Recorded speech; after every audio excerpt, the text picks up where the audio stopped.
What does the Israel and Palestinian war have to do with the rapture? Well, it has everything to do with the rapture. I am going to tell you exactly when in history the rapture is going to happen. It is going to happen in between the first and the second seal. Pay close attention. But before that, a brief question that I'm going to ask about this war. Is this a isolated attack of a terrorist group that are Palestinians, or is this a declaration of war? That is all that I am going to say about the war. Now let's talk about the rapture. The rapture is said to be able to that is going to happen at any given point of time. It could happen tomorrow, it could happen in a week, it could happen in a month. That is what we grew up learning, and that is what we were told. But here there is a Bible verse that is key to understanding that it's not going to happen just at any moment. It is going to happen to the ones that are come out of the great tribulation, the church. It says that there is a great group of countless people who have white robes of all nation, tribe, and tongue.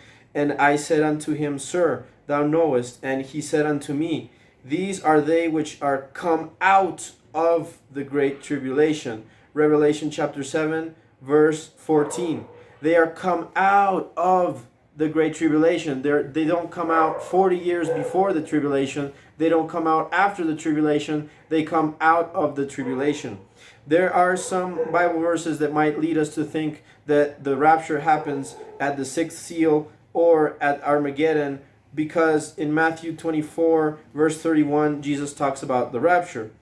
He says, verse 29, Immediately after the tribulation of those days shall the sun be darkened, and the moon shall not give their light, and the stars shall fall from the heaven, and the powers of the heavens shall be shaken.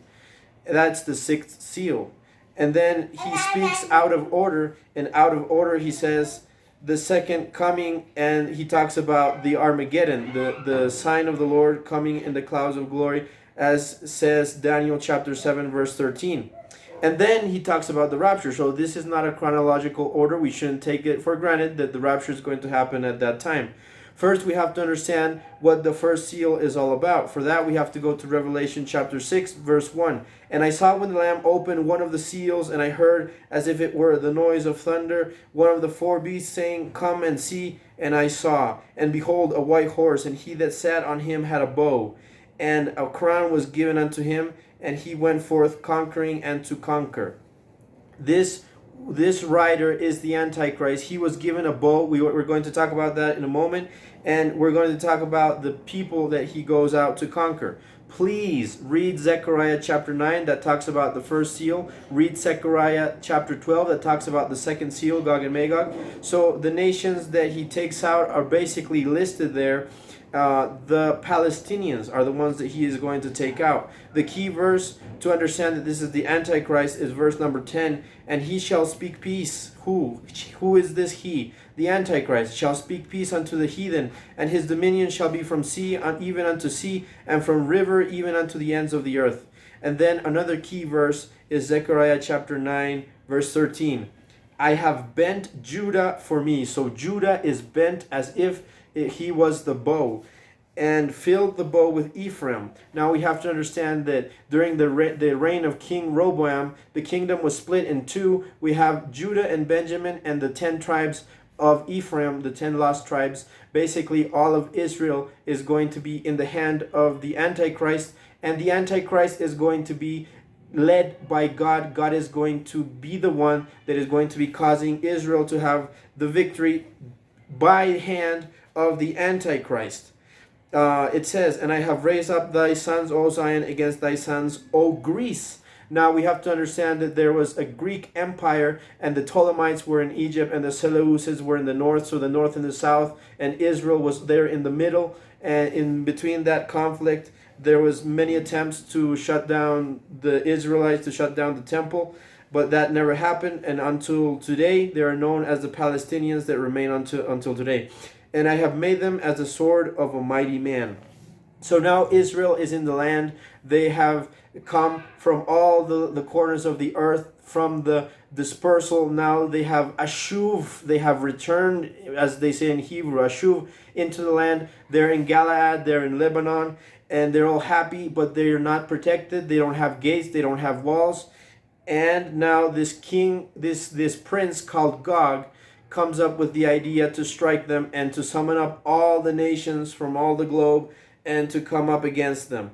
That's the second seal. We have to go to Revelation chapter 6, verse 3. And when he opened the second seal, I heard the second beast say, "Come and see." And there went out another horse that was red, and power was given unto him that sat thereon to take the peace from the earth, the peace that previously the Antichrist had given, and that they should kill one another. They are going to kill one another, brother against brother. And there was given unto him a great sword. So this is Gog and Magog. It says, "And it shall come to pass in that day that I will seek to destroy all nations that come against Jerusalem." So this time God is going to be the one that is going to destroy all these nations, and justice is going to be served. Every man's sword shall be against his brother. They're going to start killing each other, and God will send fire from the heaven, and it will be destroying the citizens of those nations. It says that they're going to be burning weapons for 7 years. They're going to be burying dead for 7 months. It's going to be mountains of dead people. Now we have to understand, will the church be part of that judgment? Will the church be there when Gog and Magog happens? If you're part of the church and they tell you, let's go up against God, let's go up against Israel, you say no. They shoot you, they kill you. You say yes, then God is going to pour fire upon you. It says that there is no condemnation for those that are in Jesus Christ. God does not slaughter his church.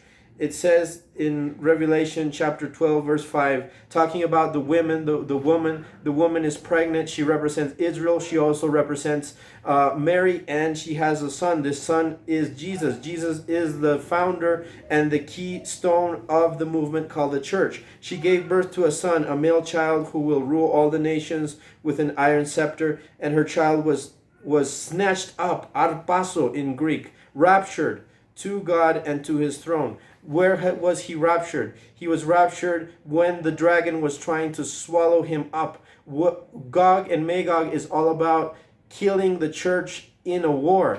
And that is when the kid is raptured. And then the dragon was enraged at the woman and went to pursue the rest of her descendants, the 144,000 that the dragon goes after. So, are we living the Great Tribulation right now? No.